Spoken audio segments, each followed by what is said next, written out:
So, talking about slavery. I was home with my partner. We'd come home after a long day at work, and I popped on we popped on Netflix for some vegging out time after work. And there was this really interesting documentary about the Holocaust on, so I put it on. My husband is German. And immediately I noticed he went on his phone and kind of buried himself in it and blocked out the documentary. And after a few minutes, it was just too much for him. And it baffled me because as I was watching, I was thinking, wow, look at what these people survived and how did all this go down, and how did they mentally recover from this, and how did they, all these things. And I was thinking, but this guy identifies with the oppressor. And so it got me thinking about slavery too, because I'm a descendant of slaves. One side of my family, actually on both sides, even my father from Nigeria, we had slavery in our background. And when I look at slavery documentaries or things about slavery or books about slavery or images of slavery, even like slave bills of sale, it's so fascinating to me.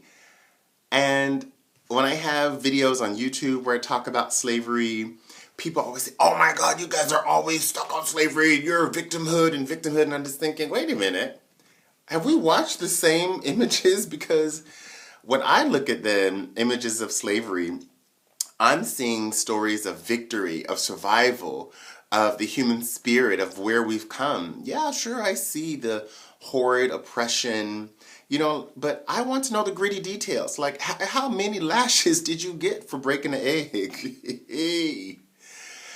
But those people who believe themselves to be white, when they see that, they're chock full of guilt.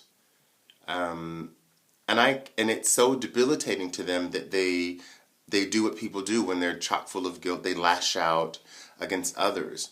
And the irony, of course, just like with Brexit, I'll give you another example.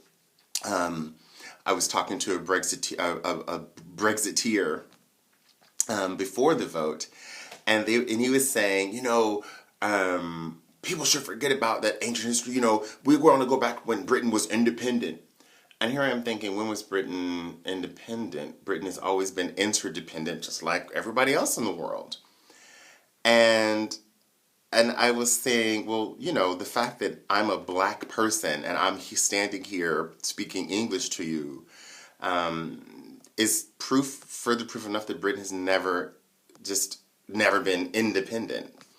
That's history, that's ancient history.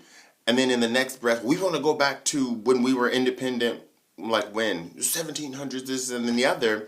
And I'm thinking, do you not see the irony in what you just said? The cognitive dissonance that it takes to be a xenophobic racist is deafening. And those people who believe themselves to be white, as Ta-Nehisi Coates says, need to listen to themselves, because I'm a black person in the modern world. And so by definition, so much of the birth of my people, my modern people, was forged through Middle Passage and slavery. And so to ask me not to talk about it or to quote unquote get over it is to ask me to also not celebrate the fact that we survived. And the fact that most of us were enslaved for hundreds of years is to say, you want me to ignore my past?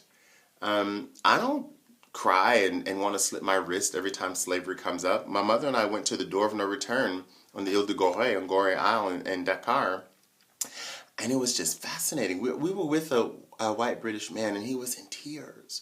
But my mother and I were like, wow, how did they do this? And how did they justify this? And what stories did they tell themselves? And it was just an interesting, fascinating story. I know that I may emotionally connect with aspects of slavery, but it was just this particular visit that didn't connect on that level. It was genuinely fascination. And I was just thinking to myself, why would we want to close the door on learning about this? And I guess there's a show that came out a few years ago that really sums up how I feel about this, called The Underground. It was a show about slavery, about 7 slaves who escaped slavery and made it to the North. and all the trials and tribulations. So effectively, it was just a cops and robbers, good guys, bad guys show. It just happened to take place during slavery. And it just makes you think, well, how many of these stories have we not been telling because we've been, tiptoeing around slavery? And while antebellum whites get to talk about their history, those same people want the descendants of slaves not to talk about it and to, again, quote unquote, get over it and stop being a victim. And I know I'll get comments in the commentary about this because people always say, get over it. But I want you to think about how disrespectful that is to ask someone to not think about, delve into, understand, and comprehend their own history. It's literally one of the most disrespectful things that you could say to a person, because it means you're absolutely not listening. When we talk about slavery, we're not talking about, oh, woe is us, oh, we were victims, oh, so sad, oh, Kanye. No, our eyes on, wow, look at what we survived. And me, the fact that I'm even here is mind-blowing. Because even my grandparents picked cotton. The fact that my grandfather was a sharecropper, how did he do that? I want to know about. I want there to be movies, shows, books, just about sharecropping, let alone, slavery. But again, to ask us not to think about it and talk about it is really disrespectful. So I want to share with you, those who believe themselves to be white, you need to get over it. You really need to get over it. Stop identifying with just the slavers and the slave catchers and the people, the cruelty, and the Christians, how the Bible was co-opted to justify slavery, and how the Pope and queens and kings, gave their blessing to enslave actual people and to colonize them and conquer them, and imperialism, and I could go on and on and on. Or just think about India. How on earth did that happen? How did a small island in the United Kingdom so-called conquer and rule a vast subcontinent? We need to know this. We need to understand how people allow this to happen, else we'll do it again.